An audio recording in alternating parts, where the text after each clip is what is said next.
Welcome back to the deep dive. Today we're tackling something really practical, something that affects so many people, renting a home. That's right. We're diving into a great legal analysis focused on landlords, or ana, and tenants here in Taiwan. We'll be looking at the big laws, the Civil Code, the Rental Housing Market Development and Management Act, and the Consumer Protection Acts. Yeah, key pieces of legislation. And our goal today, it's simple, really. We want to help you, if you're a tenant, cut through all that legal language. We want to pull out the most important bits you need to know, especially with recent legal updates, and figure out what you can actually do if problems pop up. Think of it as getting the essential toolkit for navigating your rental situation. Exactly. So let's start with a situation. I bet a lot of listeners might recognize this feeling. It's based on the kinds of examples in our source. Okay. Imagine you're renting for the first time. Maybe you're young, excited, maybe a little nervous signing that lease. You move in, get your stuff unpacked, Starting to feel like home. right? Yeah. And then, bam, the air conditioner picks the hottest week of the year to die. Ugh, the classic nightmare scenario, especially here. Totally. So you do the right thing. You contact your landlord. You're, Oh, you explain the situation, hoping for a quick fix. but it doesn't happen quickly, does it? Nope. Days go by, maybe a week. They give you the runaround, some excuses. Meanwhile, you're just melting in your own apartment. And feeling pretty powerless, probably wondering, what can I even do? Do I just have to sweat it out? What are my rights here? That feeling right there, that frustration and uncertainty, that's exactly why understanding the legal side is so important. It gives you options. It shifts the dynamic. You're not just hoping they'll be nice. You know what they're obligated to do and what you can do if they don't. Okay, so let's break it down. First off, that word draw, everyone uses it, right? Just means landlord or house owner. Informally, yes. But legally, in your lease contract, the term is law. That means lessor. Lesser. Okay. And our source says this difference actually matters quite a bit. It really does, because Uh-oh. under the Civil Code, which is the foundation for contracts like leases, a lease is basically an agreement. One person promises to let someone else use something. A promise for a promise. Exactly. And the sue, the lessor, is simply the party promising to provide the property for use. Right. So here's the million-dollar question then. Uh-huh. Does the sue, the person whose name is on my lease as the lessor, do they have to be the actual legal owner of the apartment? And this is where it gets potentially surprising for many people. Legally, no. Done. The person you sign the lease with, the two, doesn't necessarily have to hold the title deed to the property. Your primary contract, your legal agreement, is with that too. Wow. Okay, that feels slightly odd. My contract might be with someone who doesn't actually own the place I'm living in. That sounds like it could lead to issues. It absolutely can, and we definitely need to talk about those potential problems. But first, let's cover a really significant development, a major boost for tenant rights that came into effect fairly recently, February 8th, 2023. Okay, what happened then? There was a key amendment to the Rental Housing Market Development and Management Act that's often just called the BUSHA. Ah, the law specifically about the rental market. Precisely. Its whole purpose is to regulate the market, professionalize services, and protect both landlords and tenants. But this amendment, it was huge for tenants. How so? Article 5, Paragraph 1, this is the game changer. It now legally deems the relationship between a residential landlord, the lessor, and you, the tenant, to be a consumer relationship. It deems it a consumer relationship. What does that mean in plain English? It means that for most typical home rentals, the law now treats your landlord much more like a business providing a service, and it treats you as a consumer receiving that service. Like buying something from a store or using a paid service. Pretty much. And the massive implication is that this brings the Consumer Protection Act, the AYOGO, into the picture for most residential leases. So it's not just a simple contract under the Civil Code anymore. It's now got this layer of consumer protection law on top. Exactly. And that's a much, much stronger shield for you as a tenant. Remember our broken air conditioner. Yeah, still sweating thinking about it. Before this change, getting that fixed might have felt like pulling teeth, arguing about contract clauses. Now, because you're often considered a consumer, your landlord has stricter obligations under the Consumer Protection Act. Things like repairs, making sure the place is safe and usable. The law gives you more explicit rights and leverage. That one change sounds like it really rebalances things, gives tenants more standing. It's a significant shift. Now let's loop back to that tricky situation we touched on earlier. What if the person you rented from, the tool on your lease, isn't the owner and they didn't actually have the owner's permission to rent it out? Right, the unauthorized leasing. Okay, I signed this lease, I've moved in, maybe I paid a deposit. What happens now? Okay, first thing the source clarifies. The lease contract itself, the paper you signed, it's still considered valid, legally binding between you and the unauthorized person you signed with. So I still owe them rent. According to that contract, yes. And they still owe you the right to use the property, as per the contract terms. The contract between you two still stands initially. Okay, but you said the real owner isn't involved in this contract. What's the risk from their side? And that's the big danger. The actual property owner who never agreed to let you live there can potentially step in. Using their ownership rights under the civil code, they can essentially say, you don't have a valid right to occupy my property, and demand that you return it, that you move out. Whoa, so the real owner could try to evict me, even though I signed a lease I thought was legitimate. That seems incredibly unfair. It feels very unfair, and the law recognizes that. There is some protection, but it hinges on whether you knew about the lack of authorization when you moved in. Okay, so what if I genuinely had no idea? I just assumed the person renting it had the right. If you honestly didn't know the lessor was unauthorized when you signed and took possession, you're considered basically, a good faith tenant. Good faith, meaning I acted honestly and wasn't aware of the issue. Correct. And being a good faith occupant gives you certain protections under the civil code. The most relevant one here, it generally means that for the time you lived there in good faith and paid rent to the unauthorized lessor, Yeah. the real owner usually cannot demand that you pay them rent again for that same period. It prevents you from having to pay twice. Okay, that's a relief. It protects the innocent tenant from double paying. But what happens when the bubble bursts? When the real owner finds out and tells me, hey, this person had no right to rent to you. That moment is critical. Once the real owner informs you of the situation, your legal status changes. Your good faith regarding the authorization issue ends right there. Just like that, even if I haven't done anything wrong. It's about knowledge.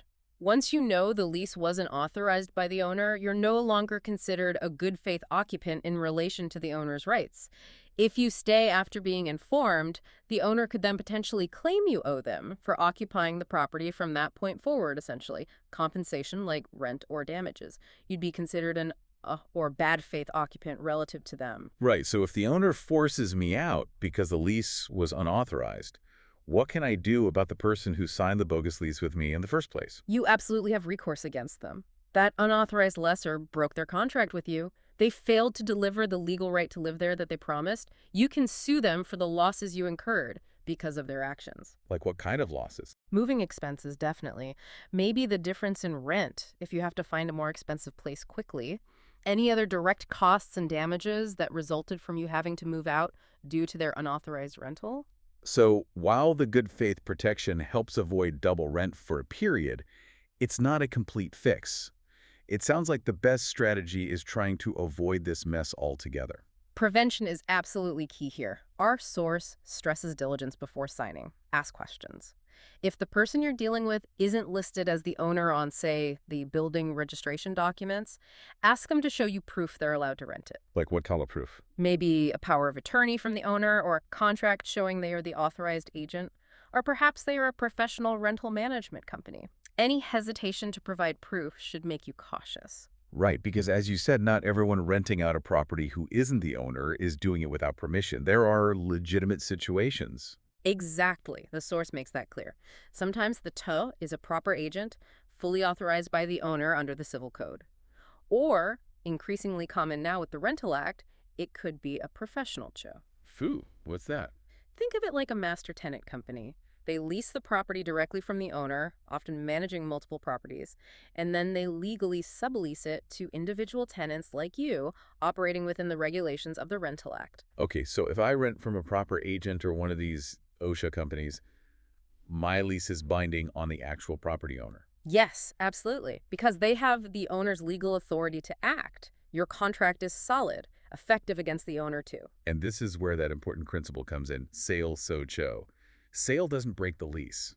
Precisely. Civil Code Article 425. Generally, if you're living somewhere under a valid lease, one made with the owner or an authorized party, and the owner sells the property. A new owner can't just kick me out. Correct. The new owner has to respect your existing lease agreement until it expires. Your right to live there continues. It provides huge security for tenants. Are there any catches to that? Any exceptions? The main exceptions mentioned in the source relate to very long-term leases that haven't been officially registered specifically, unregistered leases longer than 5 years, or leases with no set end date. But for typical 1 or 2 year residential leases, that protection generally holds strong if your lease was authorized. Okay, so the takeaway is definitely try to rent from the owner, an authorized agent, or a licensed co. Much less risk involved. Significantly less risk and much more security. It really highlights why checking that authorization up front is so worthwhile. Totally agree. Now let's shift gears slightly, but stick with practical stuff. Let's say a serious problem comes up. Maybe that air conditioner still isn't fixed after weeks, and you decide you need to take formal action, like sending a legal warning letter or even filing a small claims case. Okay, a necessary step sometimes. Getting the paperwork delivered correctly, the legal service of documents, is apparently super important. Absolutely critical. Our source really emphasizes this. If you don't serve the documents to the legally correct person in the legally correct way, your whole effort could be pointless. It could be dismissed or massively delayed just because the delivery was wrong. Yikes. So who is the legally correct person for receiving these formal legal documents? Primarily, it's the person or the company named as the shus, the lesser in your written lease agreement. The one actually listed on the contract. Yes, that's why having a clear written contract with their full correct name and a valid address is so vital. That entity is your primary target for formal legal service. Okay, but what about the person I actually talked to? The building manager, the landlord's friend who collects rent, the tush. Can't I just give the court papers to them? That's a common assumption, but the source warns strongly against it. That day-to-day contact person, the tuh, is not automatically considered the legal recipient for formal service of things like lawsuits. Really? Even if they handle literally everything else? Unless that manager has been specifically appointed in writing by the landlord with the authority to accept legal service on their behalf, or unless you meet very specific technical requirements under the Civil Procedure Act for serving an employee at an official business address, just handing papers to the manager probably won't count as valid service on the actual landlord, the civil bull. Wow. That's a detail I bet almost no one thinks about. You have to follow the formal rules in the Civil Procedure Act. Exactly. That act spells out who can receive service, usually the party themselves, their registered legal agent, etc., and where service can happen, like their registered home address or business office. It even has procedures for when the person isn't there, like deposit service, leaving it at a local police station or government office. After 10 days, it's legally considered served. So it's quite formal. What about email or line messages? My lease might say we can communicate that way. For general stuff, sure. Talking about repairs, confirming rent payment, that's fine. But for formal legal service, starting a lawsuit, our source indicates that Molly generally doesn't cut it. You need to follow the methods prescribed in the Civil Procedure Act, usually involving registered mail or court-appointed servers directed at the official SOSH. Good to know. Okay, let's swing back to that massive change the Rental Act bringing in the Consumer Protection Act for most leases. What does this actually mean for the landlord's duties and my rights day to day? Right. This is where your consumer status really kicks in. Because your landlord is often treated as an enterprise operator under they have some significant obligations. Like what? What's the big one? Probably the most impactful is that they must use the government's standard contract terms. There's an official document listing things that must be in your residential lease and other things that are forbidden from being in it. A template they have to follow. So I should check my lease against this standard. Absolutely. You need to look for the mandatory items. Things like clear info on the property and who the parties are, the rent amount and how when to pay, the security deposit amount, crucially, capped at 2 months' rent maximum. Only 2 months for the deposit. That's the legal limit. Yeah. Also mandatory. How utilities are paid, who is responsible for repairs, which, as we said, is generally the landlord's job, and clear rules for ending the lease early, including limits on penalties, usually capped at 1 month's rent. And if something mandatory is missing from my contract? The law says it's still considered part of your agreement, even if it's not written down. The mandatory terms apply regardless. That's huge. What about the prohibited stuff? What trap should I look out for? Our source flags several common illegal clauses. Anything trying to make you waive your right to a contract review period, you legally get at least 3 days to review before signing. 3 days minimum. Good to know. Yep. Also prohibited. Clauses stopping you from registering your household there for official purposes or forbidding you from claiming your rent payments as a tax deduction. They can't unfairly shift their property taxes onto you either. Okay. And they can't have broad clauses saying they're not responsible for any problems or defects with the property. And finally, they can't set ridiculously high penalties for minor issues that are way out of proportion. And if I see one of these prohibited clauses in my lease, It's legally invalid, doesn't matter if you signed it. A prohibited clause has no force, you can just ignore it. knowing these mandatory and prohibited items feels like a superpower when reading a lease. It really is. Beyond the contract terms, being a consumer also means the landlord has a duty to give you clear, accurate information, and importantly, a duty to ensure the property is safe. Safe, how does that play out? The Consumer Protection Act requires service providers to ensure reasonable safety. The source suggests this could even imply a form of strict liability for landlords regarding safety defects. Strict liability, meaning they could be responsible for harm caused by a defect even if they weren't technically negligent or didn't know about it. That's the potential implication, yes. It places a very high standard on landlords to provide a safe living environment, offering you significant protection. Wow. Okay, so summing up the consumer benefits, I get that mandatory contract review, period. At least 3 days. Use it. Read everything. You also have the right to fair and clear contract terms. Hmm. If something is ambiguous, it should be interpreted in your favor. Right to full info, right to safety. Yeah. And you mentioned easier ways to solve problems. Yes. This is another key benefit. Because it's often a consumer relationship, you can use the dispute resolution mechanisms under the Consumer Protection Act. Which are? You can file a complaint directly with the business your landlord. If that doesn't work, you can complain to a recognized consumer protection group. Or you can involve the local government's consumer protection officer, the IRA. I heard of them. They can investigate and mediate. And there's also a formal consumer dispute mediation committee you can apply to. These routes are generally designed to be less intimidating, faster, and cheaper than going straight to court. That sounds much more accessible for resolving things like, well, a broken air conditioner the landlord won't fix. Absolutely. It lowers the barriers significantly. Now, just a quick heads up. There are a few situations where these specific Consumer Protection Act routes might not apply. Oh, like what? The Rental Act itself lists some exclusions. These are specific types of leases not covered by the main rules of the Act, and therefore the deemed consumer relationship doesn't automatically apply. What kinds of leases are excluded? Things like really short-term rentals, typically under 30 days. Also, places rented specifically for leisure or tourism, like a vacation cabin. And housing managed directly by the government or certain nonprofit cooperatives might also fall outside. So renting an Airbnb for a weekend probably doesn't give me those complaint channels against the host. Generally, no, not through the Rental Act's deeming provision. However, the source does mention that even for excluded leases, there are still some baseline government rules about fair contract terms that should apply. But you likely wouldn't use the specific YUN or consumer mediation process in those cases. Okay, that makes sense. So pulling all this incredibly useful information together, understanding who your landlord legally is, the massive impact of the Consumer Protection Act, knowing your rights on contracts, deposits, repairs, safety, how to serve legal notices. What's the tenant's action plan? How do you use this knowledge effectively? Okay, step 1, be diligent before signing.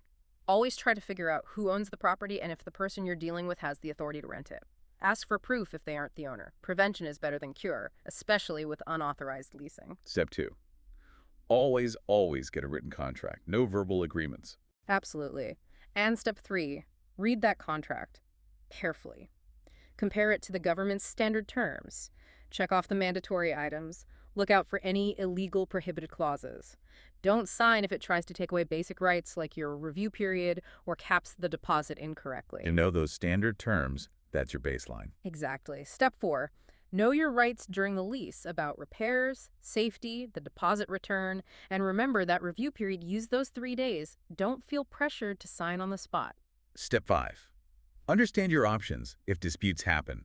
Know about the touch channels the consumer officer, mediation if your lease is covered. They're often the best first step. And finally, step 6, If things get serious and you need to send formal notices, be meticulous. Send them to the official trust named in the contract using legally valid methods like registered mail. Don't just rely on texting the manager. That seems like a solid plan. Diligence up front, know your rights, use the system. Pretty much. Being informed and proactive is your best defense and offense as a tenant. So wrapping this up, it's really clear that tenants in Taiwan actually have quite a robust set of legal protections now. It's layered civil code basics, the Focused Rental Act, and the powerful Consumer Protection Act. Definitely. Just understanding that your tone is legally the tune and knowing they might not own the place, plus the good faith protections if things go wrong there. That's a crucial starting point. And that shift, treating most residential leases as consumer deals, that really elevates tenant rights regarding fair contracts, safety, and importantly, having accessible ways to resolve disputes without immediately needing a lawyer in court case. It's a significant benefit, but as always, the law protects those who are aware of it and use it. Being informed, reading your contract, knowing who to talk to, that's how you make these protections work for you. Right. The knowledge empowers you. So maybe a final thought for everyone listening. Reflecting on all these layers of protection, what's one concrete thing you'll do differently next time you rent, or even check about your current lease to make sure you're fully using the legal shield that's available? Something to mull over. Well, that brings us to the end of this deep dive, drawing from the analysis found in the Raymond Yang Tactical Notes on Rental Housing and Asset Management.